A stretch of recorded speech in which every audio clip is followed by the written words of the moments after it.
والعاقبة للمتقين ولا عدوان إلا على الظالمين.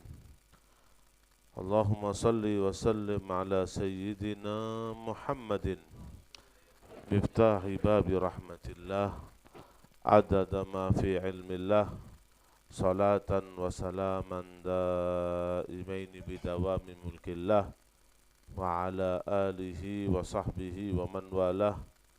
Subhanaka la ilma lana illa ma 'allamtana innaka antal alimul hakim. Rabbi shrah li sadri wa yassir li amri wahlul 'uqdatam min lisani yafqahu qawli wasaddid lisani wahdi qalbi bihaqqi sayyidina Muhammad sallallahu alaihi wa alihi wa sahbihi wa sallam. Amma ba'd. Qala al-Imam al-Allama ad-Da'i ila Allah al-Habib Zain al-Abidin Ba'alawi al-Habib Zain bin Ibrahim bin Samit nafa'ana Allahu bihi wa bi ulumihi fid dharain amin ila an qala sifatul ma'budi bihaq. Ya. Kita sekarang sedikit memahami makna la ilaha illallah. Arti dari la ilaha illallah adalah la ma'buda bihaqqin fil wujudi illallah. Tidak ada sesembahan yang paling benar untuk disembah melainkan Allah Subhanahu wa ta'ala. Jadi Allah itu al-ma'budu bihaq, yang disembah dengan cara yang benar, disembah dengan akidah yang benar.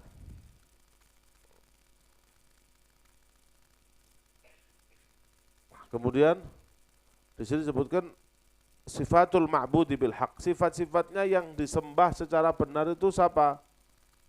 Yaitu apa aja sifatnya Allah Subhanahu wa ta'ala?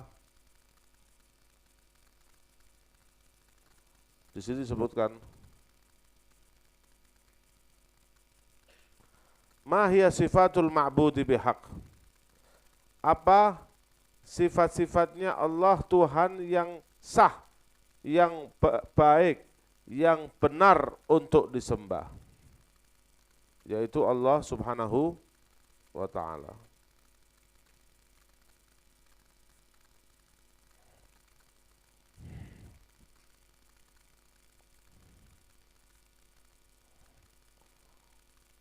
Kemudian di sini bilang i'lam annahu la ma'budah bihaqqin fil wujudi illallah.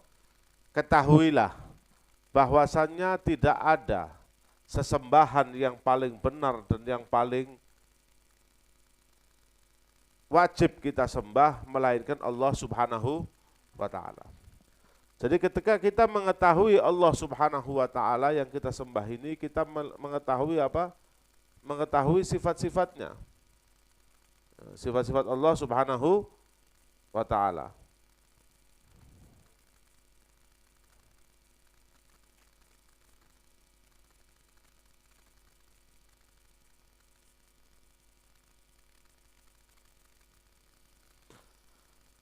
Wahdahu la syarikalah. Allah satu, tidak ada sekutu baginya. Al-fardul wahidul ahadus samad. Allah yang maha satu, satu tidak berbilang, dan esa tidak terbagi. Nah, itu nama bedanya wahidun sama ahad. Kalau wahid itu tidak terbilang. Artinya Allah itu satu, tidak dua, tidak tiga, tidak empat, tidak lima, tidak Allah itu satu, tidak terbilang. Ahadun esa, tidak terbagi. Menjadi terbagi bagian. Kalau kita manusia ini kan wujud tapi ada terdiri dari beberapa bagian kan gitu. Ada bagian kepala, ada bagian tangan, ada bagian kaki. Nah, manusia itu punya bagian. Allah Subhanahu wa ta'ala esa artinya tidak terbagi. Allah satu, tidak terbagi. Kemudian as-samadu, Tuhan tempat bergantung segala urusan kita. Ya. Semua urusan kita bergantung kepada Allah Subhanahu wa ta'ala. Al-Maliku, ini sifat-sifatnya Allah Ta'ala ya. Al-Maliku, yang maha memimpin dan menguasai semuanya. Al-Qadiru, yang maha mampu. Al-Hayyul Qayyum, yang hidup tidak pernah mati. Al-Qayyumu, maha mengurusi seluruh ciptaannya. Al-Qadimul Azaliyud Daimul Abadi, Allah Subhanahu wa ta'ala bersifat Al-Qadimul Azali, artinya tidak ada awal dalam wujudnya. Allah wujud tapi tidak ada awal pada wujudnya, dan juga tidak ada akhir dalam wujudnya. Allahu awwalun wal awwalu wal akhir. Maksudnya awal wal akhir, Allah bersifat al-awwal dalam asma'na, dan akhir, artinya tidak ada awal dalam wujudnya dan tidak ada akhir dalam wujudnya. Allah ada, tidak berawal, dan terus ada, tidak tanpa akhir. Kemudian alladzi huwa bikulli syai'in alim, yang Allah Subhanahu wa ta'ala itu mengetahui semua yang ada. Semua yang diketahui Allah Subhanahu wa ta'ala itu ada. Allah itu tahu. Wa ala kulli syai'in qadir, dan atas segala sesuatu mampu. Yaf'alu ma yasha', Allah berbuat sesuai apa yang Allah inginkan. Wa yahkumu ma yurid, dan Allah Subhanahu wa ta'ala menghukumi sesuai apa yang Dia inginkan. Jadi Allah itu adalah zat yang bebas melakukan apapun sesuai kemauannya. Ya, sesuai yang semua. Tadi tidak ada yang menghukumi Allah. Allah menghukumi hambanya. Tidak ada yang bisa menghukumi Allah. Ya, contohnya menghukumi Allah apa? Ya Allah, kenapa kau tidak ngasih rezeki aku? Seharusnya kamu ngasih rezeki saya yang banyak. Seharusnya kau jadikan aku kaya. Ini namanya menghukumi Allah. Ya, harusnya aku ini sukses, kok malah rugi. Berarti kamu menghukumi Allah. Allah menghukumi. Ya Allah yang buat engkau rugi. Allah yang membuat engkau untung. Allah yang membuat engkau miskin. Allah yang membuat engkau kaya. Laisa kamitslihi syai'un wa huwas samiul basir.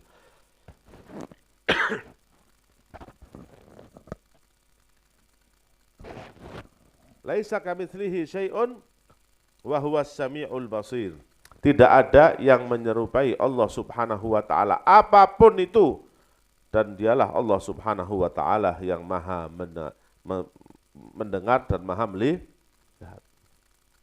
Taqaddasa wa ta'ala anasyabihi wan nadhir. Allah Subhanahu wa ta'ala telah suci, bebas dari apa? Bebas dari sekutu, bebas dari yang menyerupainya, bebas dari yang menyamainya. Wa anisyariki wal wazir, dan Allah Subhanahu wa ta'ala bebas dari apa? Dari sekutu, ya, dari membutuhkan kepada pegawai, membutuhkan kepada bawahan. Jadi Allah itu tidak butuh sama bawahan. Ya, Allah tidak butuh sama bawahan. Nah, terus kenapa Allah Subhanahu wa ta'ala mengutus malaikat? Sudah pernah tak jelaskan ya? Nah, kenapa Allah Subhanahu wa ta'ala? Allah itu bisa. Tidak menyuruh malaikat itu bisa. Tidak perlu menciptakan malaikat itu Allah juga mampu. Nah, kenapa Allah mengutus malaikat? Begini, Allah mengutus malaikat itu salah satu hikmahnya adalah supaya tampak kebesaran Allah Subhanahu wa ta'ala. Ya, iya. Kita bagaimana? Nah, sebab Allah nggak butuh sama alam semesta ini. Kenapa kok diciptakan? Ya untuk menunjukkan kepada makhluknya tentang kekuasaan, akan kekuasaannya. Ya, kalau sebuah permisalan ya untuk mendekatkan ke pemahaman, walaupun tidak sama atau jauh bedanya dengan Allah Subhanahu wa ta'ala, seorang raja. Raja itu kalau ataupun dia butuh sama menteri ya. Tapi kadang-kadang dia duduk di sebelah sana itu masa duduk sendiri sih. Mesti di sampingnya ada ajudannya, ada permaisurinya, ada macam-macam. Supaya apa sih? Supaya tampak kewibawaannya, keagungannya. Begitu juga Allah. Allah itu ada malaikat yang membawa arsy-Nya Allah Ta'ala. Ya. Seperti disebutkan dalam surat Al-Haqqah, wa yahmilu arsya rabbika fawqahum yauma idin tsamaniyah. Ya. Jadi yang membawa ada arsy yang tugasnya membawa singgasananya Allah Subhanahu wa Ta'ala. Ya. Untuk apa itu semua? Bisakah Allah Subhanahu wa Ta'ala tidak menciptakan? Bisa. Allah tidak membutuhkan akan malaikatnya. Tapi Allah Subhanahu wa Ta'ala mengapa menciptakan itu? Untuk menunjukkan kepada hambanya nantinya tentang keagungan Allah Subhanahu wa Ta'ala. Karena kita makhluk ini hanya mampu melihat keagungan Allah melalui ciptaannya. Kalau melihat keagungan Allah ini nanti di surga. Ya. Kalau di sini kita nggak mampu. Kita tahu Allah itu maha agung dari mana? Dari ciptaannya, dari dunia seisinya, langit dengan 7 lapisnya, kemudian manusia, bintang, matahari, bulan, semua. Makanya kalau kita subhanalladzi khalaq, subhanallah, ya maha suci Allah Subhanahu wa Ta'ala yang menciptakan. Wala tahudduhul azman wala yashghaluhu sya'nun ansyan. Allah Subhanahu wa Ta'ala tidak diliputi, tidak dibatasi dengan zaman. Kalau kita ini ada batas zaman, 1 hari, 2 hari. Ya, kita hidupnya ini wujudnya dibatasi sesuai umur. Tapi Allah SWT tidak dibatasi dengan zaman. Wala yashghaluhu sya'nun ansyan, dan Allah SWT tidak disibukkan dengan apapun, dengan sesuatu apapun. Wala tuhitu bihil jihad, dan Allah tidak diliputi dengan arah. Seperti kita kan ada utara, barat, Allah tidak. Kemudian Allah tidak diikuti dengan arah. Wala ta'tarihil hadithat, dan Allah Subhanahu wa Ta'ala ya tidak mungkin bersifat hadis. Ya. Allah tidak mungkin bersifat hadis. Apa itu hadis? Allah itu tidak mungkin bersifat tidak ada sebelum ada. Itu namanya hadis. Karena Allah SWT tidak terkena salah satu dari sifatnya yang hadis. Apa hadis itu? Hadis itu adalah sesuatu yang ada tapi sebelumnya tidak ada. Wujuduhu, hudusuhu, wujuduhu ba'dal adam. Ya. Allah itu tidak tidak terliputi dengan sesuatu yang ada kemudian tidak ada. Allah itu wujudnya itu qadim, tidak hadis.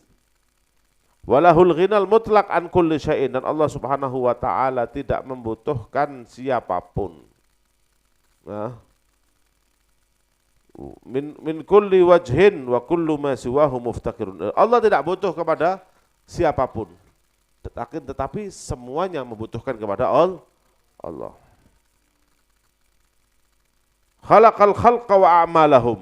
Allah Subhanahu wa Ta'ala menciptakan makhluk dan menciptakan amal mereka, pekerjaan mereka. Jadi semua pekerjaanmu itu Allah yang ciptakan, maupun baik. Wallahu khalaqakum wa ma ta'malun.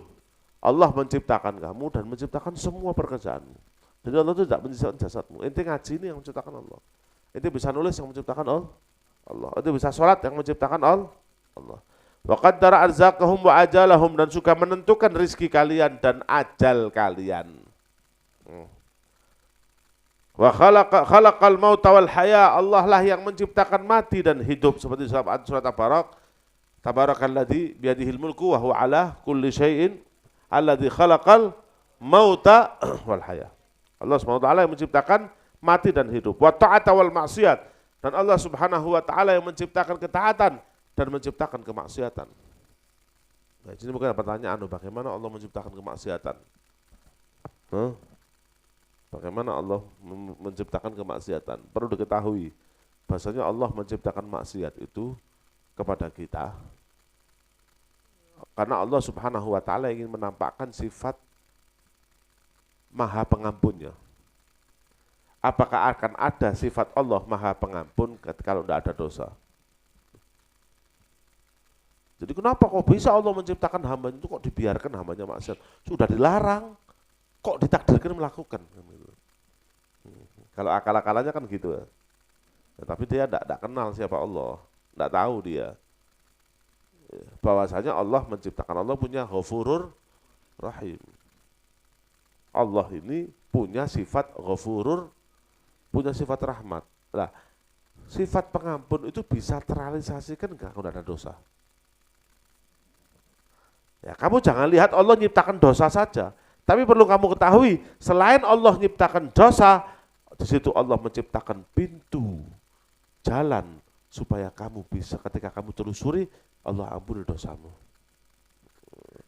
Ya toh? Allah menciptakan dosa. Allah sok menciptakan maksiat. Masa dibiarkan? Oh. Allah menciptakan maksiat, tapi Allah buka pintu tobat. Ngerti ya? Jadi bukan Allah SWT menciptakan maksiat, kemudian enggak. Allah menciptakan maksiat, tapi Allah di situ siapkan ribuan cara untuk kalian supaya dosanya kalian diampuni. Seperti Allah menciptakan sholat ngampuni dosa. Sholat Jumat ngapusin dosa. Sodakoh ngapusin dosa. Jadi banyak amal-amal soleh itu yang Allah persiapkan untuk apa? Untuk supaya dosa kita diampuni oleh Allah Subhanahu wa taala. Nah, jadi wasihata wassaqam, dan Allah Subhanahu wa taala ya menciptakan kesehatan dan sakit. Allah menciptakan penyakit dan menciptakan sehat. Oh ya, kenapa Allah kok tega membiarkan hambanya sakit? Ya, Allah tidak menciptakan sakit, tapi Allah juga menciptakan sehat. Ya, orang kalau sakit kemudian sehat kan nikmat sendiri, kenikmatan tersendiri. Kalau ente misalnya tidak pernah sakit, maka kesehatannya itu tidak terasa nikmat. Ya toh? Karena kamu tidak pernah merasakan sakit. Nah, itu hikmahnya diciptakan sakit. Kamu ciptakan sakit apa? Supaya tahu nikmatnya sehat. Lah kalau Allah tidak menciptakan sakit sama sekali, itu bisa masa menikmati rasa sehat ya. Ente tahu rasa asin itu karena ada yang pahit.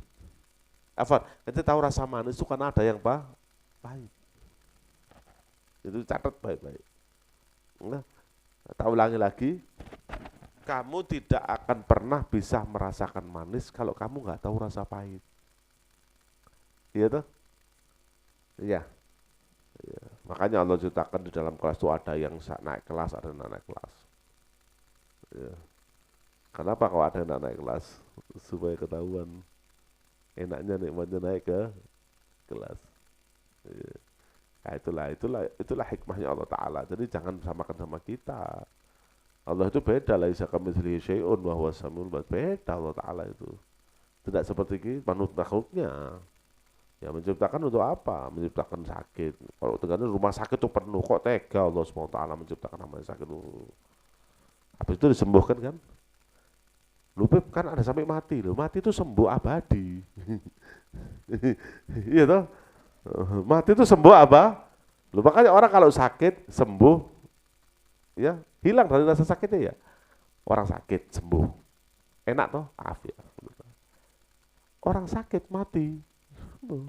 Masa rohnya kena kanker terus sampai masuk surga? Surga bawa kanker. Saya dulu kena kanker sampai surga tak bawa. Enggak. Dua-duanya roh.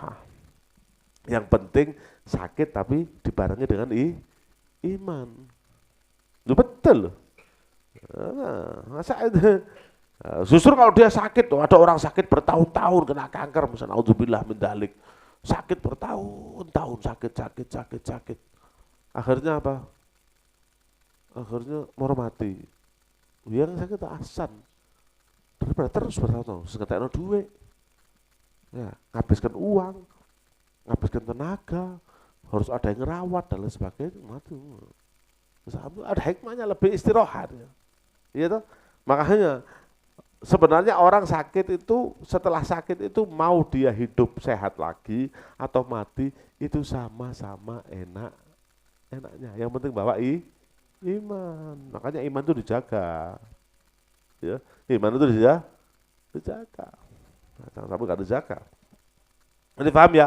Hikmahnya menciptakan maksiat dengan hikmahnya Allah Subhanahu wa taala menciptakan sakit. Semuanya orang taat semua, ya siapa yang mau diampuni sama Allah? Kalau semuanya sehat, semua kapan kita bisa merasakan nikmatnya sehat? Ya kan? Masa Allah menciptakan kenyang, Allah menciptakan lapar kan gitu, supaya tahu kita nikmatnya kan Lah kalau Allah tidak diciptakan lapar, makan terus, kapan itu nikmatnya makan gitu kan? Iya toh? Iya. Nah itulah hidup semua gitu. Anak sering bilang hidup ini bagaikan baterai, ada plus ada min. Lampu tuh stolop itu kalau tidak ada plus, tidak ada min, tidak bisa nyala. Ngerti ya? Nah, itu coba beliau baterai, pergi ke pabrik ABC. Pak, siapkan saya 1 kontainer baterai, semuanya min. Ya, sampai ditanya sama yang punya pabrik, mas, sampai ini keluaran rumah sakit jiwa tuh. Keluaran rumah sakit jiwa tuh. Orang baterai itu ya ada plus, ada begitu juga, ada sehat, ada sakit. Nah, sekarang orang semuanya pola semua pinter. Terus yang pinter ngajari siapa? Kalau orang bodoh semua, ya bodoh belajar sama siapa? Kan gitu lah. Makanya kalau tidak ada plus sama min di dunia ini tidak bisa berjalan dengan baik. Betul ya? Paham ya? Nah, kalau Allah menciptakan orang pinter buat ngajari yang bodoh. Kalau Allah menciptakan orang bodoh, berarti Allah Subhanahu wa taala menciptakan apa? Membiarkan orang yang bodoh memanfaatkan ilmunya orang yang pintar. Nah, kamu kalau tidak ada orang bodoh, kamu sekolah sampai tinggi-tinggi geopo. Ya toh? Di mana ada orang kaya, di sana ada orang miskin. Karena sebagian pekerjaan di dunia ini hanya bisa dilakukan oleh tangan orang-orang miskin. Contohnya buang sampah. Itu tanya orang-orang tukang sampah itu yang mulung-mulung sampah itu. Tanya no, sampean punya Innova apa enggak? Nah, mereka, kalau tanya mereka itu enggak mau jadi orang miskin. Enggak mau. Karena Allah SWT dipaksa untuk dari miskin. Karena itulah. Kalau semua sugih semua, siapa yang mau mungut sampah? Siapa yang membersih sepiteng? Siapa yang mau jadi tukang? Ayo. Orang yang direktur itu mau jadi itu.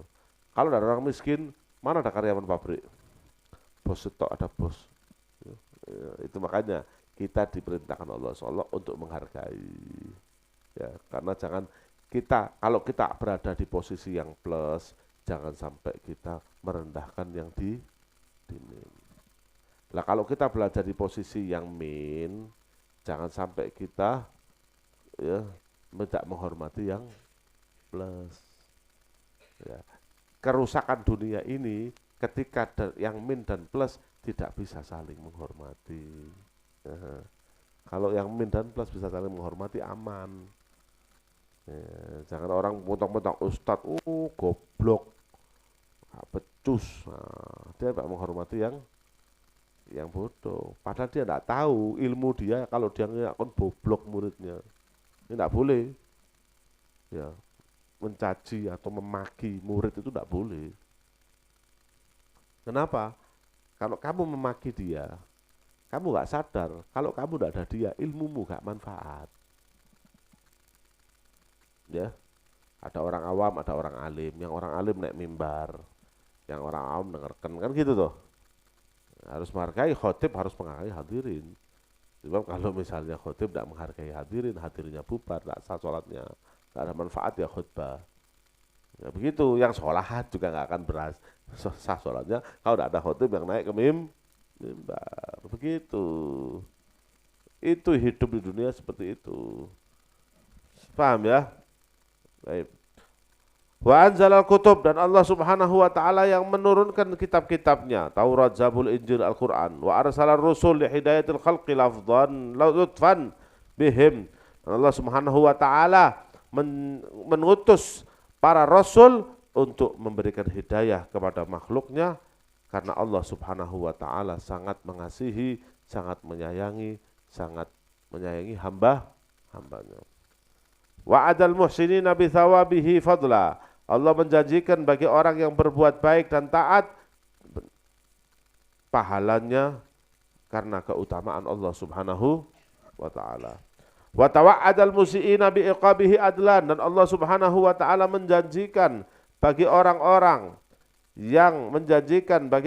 yang berbuat dosa atau berbuat kejelekan, azabnya yang sangat pedih sebagai tanda bukti keadilan Allah Subhanahu wa taala. Fal ilahul ma'budu bihaq wal jami'u li hadis sifat. Maka Tuhan yang pantas untuk disembah secara benar itu adalah yang bisa yang memiliki semua sifat-sifat yang disebutkan tadi. Ya, kalau tidak punya sifat-sifat itu bukan Tuhan. Ya. Ada Tuhan patung, enggak hidup, Al-Hayyul Qayyum. Ya, kamu hidup kok nyembah yang mati itu apa? Kan gitu, nggak masuk akal ya. Nah, sampai disebut qala Allah Ta'ala huwallahu alladzi la ilaha illahu. Ini kita bacakan di akhir surat Al-Hasyr ya sebagai penutup. Huwallahu alladzi la ilaha illa huwa. Allah Subhanahu wa taala, dialah Allah Subhanahu wa taala yang tidak ada Tuhan selainnya. Alimul ghaibi wasyahadah. Ya. Allah Subhanahu wa taala alimul ghaibi wasyahadah. Yang maha mengetahui yang tersembunyi ataupun yang terang-terangan. Ya. Fa asirru qaulakum aw ijharu innahu alimun bidatus sudur. Kamu mau besarkan suaramu, mau kecilkan suaramu, Allah Subhanahu wa taala tahu apa yang tersirat di dalam hatimu. War-Rahmanur Rahim, dialah Maha Pengasih, Maha Penyayang. Huwallahu alladzi la ilaha illa huwa, dialah Allah Subhanahu wa taala yang tidak ada Tuhan selainnya. Al-Malikul Quddus. Ya, yang memiliki semua ciptaannya yang suci dari segala hal yang tidak pantas baginya. Assalamu, ya, yang selamat, yang bebas dari segala kekurangan. Al-Mu'minu, ya, yang mana Allah Subhanahu wa taala memiliki sifat al-mu'min. Apa mukmin? Apa Allah beriman? Bukan. Artinya Allah Subhanahu wa taala membenarkan para rasulnya dengan mukjizat. Jadi gini ya, enak kepingin memahamkan masalah mukjizat teman-teman. Jadi begini, perhatikan ya. Mukjizat ini apa sih? Bahasanya setiap rasul yang diutus oleh Allah Subhanahu wa taala itu dari kaumnya itu ada dua golongan. Ada golongan, ya perhatikan ini ya, ada golongan yang hatinya bersih, nggak ada hasut, nggak ada kotoran-kotoran. Memang dasarnya dari kecil terdidik berjiwa yang bersih. Maka ketika Nabi tersebut turun dengan membawa syariat Allah, langsung asyhadu an la ilaha illallah, langsung beriman karena hatinya bersih. Dia toh seperti Nabi Muhammad. Ketika membawa Islam ke Mekah, apa semuanya langsung menentang Nabi? Enggak. Sayyidina Abu Bakar langsung beriman. Sayyidina Khadijah langsung beriman. Sayyidina Ali langsung. Kenapa? Karena mereka berhati bersih. Tidak ada hasut. Nah, itu kelompok pertama. Itu tidak perlu mukjizat. Cukup Nabi bawa, dan Nabi itu orang yang benar, cukup. Nah, tapi ada yang perlu mukjizat. Apa contohnya? Kelompok kedua, orang-orang yang hatinya tidak bersih. Ya. Ya, ketika itu perlu mukjizat. Mukjizat apa? Sesuatu yang menyalahi adat, kebiasaan manusia. Manusia itu berjalan, meroysok miber. Ya toh. Orang mati itu tidak bisa dihidupkan, tapi Nabi Isa bisa menghidupkan orang mati. Ya, itu namanya melemahkan, mukjizat. Dari kata ajaza yu'jizu izazan artinya melemahkan sesuatu yang tenar pada zamannya. Contoh, di zaman Nabi Musa itu lagi gentar-gentarnya, lagi viral, sama sekali lagi viralnya sihir. Ya, orang semua hebat sihir. Nah, Nabi Musa bukan bawa sihir, tapi benar-benar bawa bukan sihir, bawa mengalahi sihir, betulan. Contohnya, di zaman itu bisa merubah tongkat menjadi tali bisa dirubah menjadi, kan disihir. Ini tahu sihir itu apa sih? Nah, sihir itu gini loh. Contoh ya, anak bukan penyihir ya. Contoh, sihir itu yang disihir itu matanya kita. Melihat itu tali tapi mata kita disihir sehingga melihat ular. Contoh ya, ini bukan sihir tapi mendekatkan ke pemahaman. Lah ini apa? Lembut enggak? Kayak malam, enggak ya? Keras kan ini pulpen ya, keras. Tak pegang keras. Tapi kita ini kan. Lihat dulu. Kayak lembut ya, kayak apa namanya? Hah? Apa? kayak lentur. Nah, kayak lentur ya, loh ya kan lentur kan. Ini bukan sihir, walau bukan sulap ya. Memang ini gitu, ngerti? Nah kadang-kadang di kita ini loh lihat tuh, hakikatnya ini tidak lembut, tapi ternyata lembut. Sihir itu model gitu, bukan itu tapi ya. Cuman anak berlaku begini nih, anak contohkan ini cuma contoh supaya kalian paham. Hakikatnya itu memang tali, hakikatnya memang tongkat, tapi mata kita di sihir melihat itu ular. Itu namanya sihir. Nah, makanya saharu ayunan nas. Zaman Nabi Musa gitu. Tali dilempar, tongkat dilempar, jadi ular. Nah, Nabi Musa ini tidak bawa sihir. Memang tongkat benar-benar jadi ular. Nah, lo kenapa kok benar-benar? Ya buktinya orang-orang penyihir itu langsung sujud wa ulqiyas saharatu sajidin. Langsung orang-orang itu ketika di depannya Fir'aun karena itu para penyihir rombongan penyihir ngelawan satu. Kata Nabi Musa, katanya para penyihir, ayo lempar dulu. Ya, dilempar. Enggak katanya apa namanya? Katanya Nabi Musa, ayo kamu lempar dulu. Mereka dilempar, langsung jadi ular. Tali kamu jadi ular. Sihir, memang hakikatnya cuma tali. Pas Nabi Musa dilempar jadi ular. Ya kaget sihir, ini memang temenan ini. Iya tuh, ini bukan sihir. Memang benar-benar tongkat menjadi ular, langsung sujud. Amantu bi Rabbi Musa wa Harun. Kami beriman. Kaget Firaun. Loh, kok itu tiba-tiba beriman? Iya. Ini bukan sihir, ini bener orang datang. Padahal para penyihir itu pegel sama Musa. Ayo kan, saya habiskan kamu lagi. Kan gitu kan. Delok kebenaran, hatinya bersih. Ya, pertama hatinya kotor, kena mukjizat. Oh, langsung iman bisa iso. Nah, itu perlu mukjizat. Nah, orang-orang yang beriman kepada Nabi Musa tidak perlu mukjizat banyak. Begitu Nabi Musa ngajak, iya wis masuk iman. Tapi ada yang perlu Nah, itulah fungsinya mukjizat. Melemahkan apa yang tenar pada zaman. Nah, waktu itu sihir dilemahkan sama apa? Dilemahkan sama mukjizat. Jadi mukjizat itu melemahkan satu yang tenar pada zamannya. Kemudian contoh Nabi Isa, yang tenar zamannya apa? Pengobatan. Waduh, obat no sakit apa? Nabi Musa Mbak mujizat bisa menghancurkan, melemahkan pada zamannya. Apa? Menghidupkan orang mati.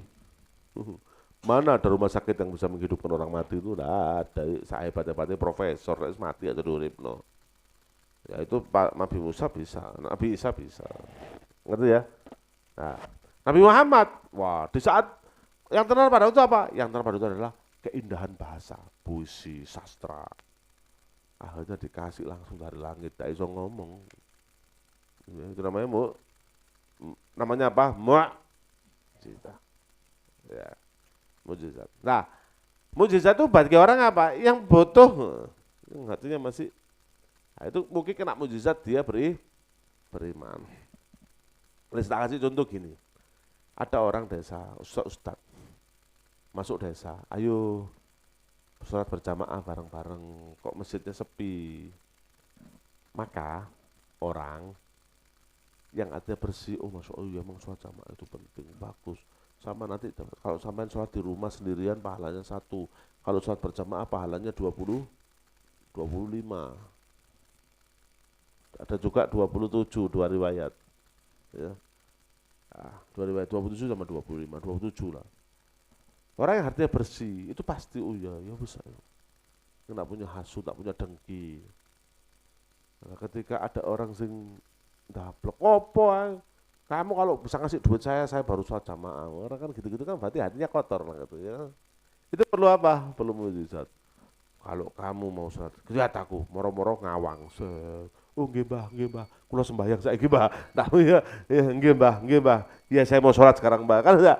Kenapa? Orang memang hatinya kotor tapi kena karomah. Kalau bukan nabi kan karomah kan.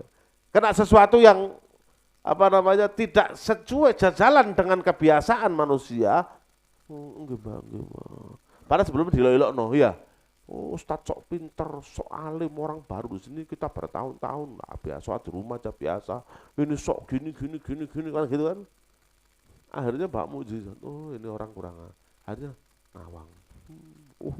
Seperti terjadi Waktu ada seorang ulama dakwah di desa, nyuruh beriman sama Allah. Terus itu banyak penyihir. Akhirnya, ya apa cara mengimankan? Akhirnya orang kepala penyihir, kepalanya itu bisa terbang. Orang-orang semua, ya ini penuh panutan kita itu ini. Nah, ini pakai imamah, pakai jubah. Dilihat gini, mau lawan. Ya apa cara gampang masuk Islam? Allah kasihkan karomah.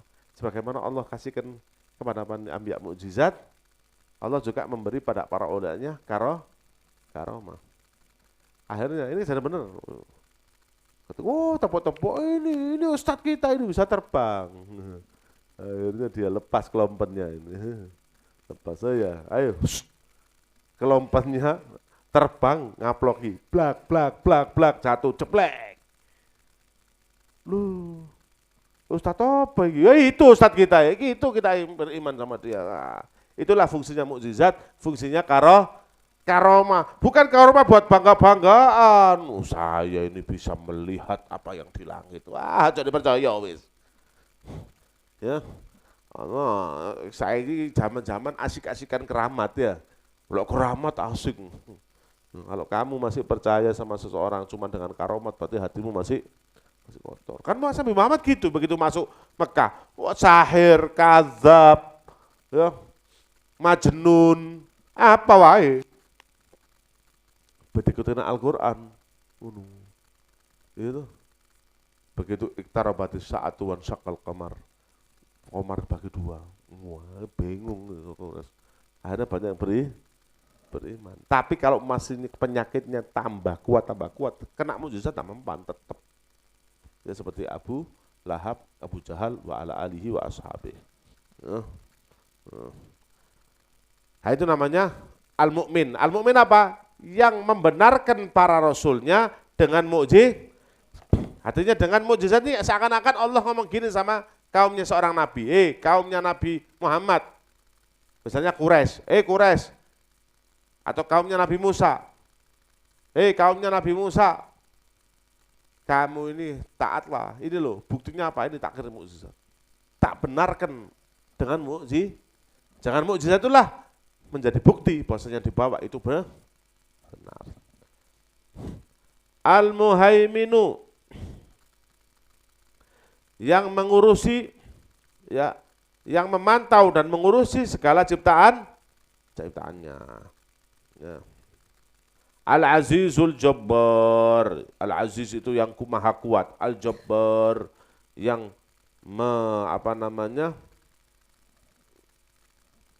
yang membuat hambanya patut, ya, yang buat hambanya itu istilahnya patuh dengan apa yang diinginkan. Al-Mutakabbiru, Allah Subhanahu wa taala Al-Mutakabbir, artinya tinggi dari segala yang tidaklah layak. Bukan sombong, kalau mutakabbir itu kita sombong. Tapi Allah Subhanahu wa taala itu tinggi dari segala hal yang tidak layak. Subhanallahi amma yusyrikun. Maha suci Allah dari mereka yang mereka sekutukan. Wallahul khaliqul bari'ul musawwiru lahul asmaul husna. Allah Subhanahu wa taala maha menciptakan, maha mengadakan dari sesuatu ya dari yang tidak ada. Al-Musawwiru, yang mana Allah Subhanahu wa taala bisa membuat taswir, yakni membentuk segala ciptaannya. Nah, lahul asmaul husna, yang punya asmaul husna. Berapa jumlah asmaul husna? 99. Yusabbihu lahu ma fis samawati wal ardi wa huwal azizul hakim. Ya, semua yang ada di muka bumi dan di langit itu bertasbih kepada Allah Subhanahu wa taala. Wa huwal azizul hakim, dia maha mulia, maha kuat dan maha bijaksana. Wallahu taala alam bis shawab. Ya Rabbana a'taraf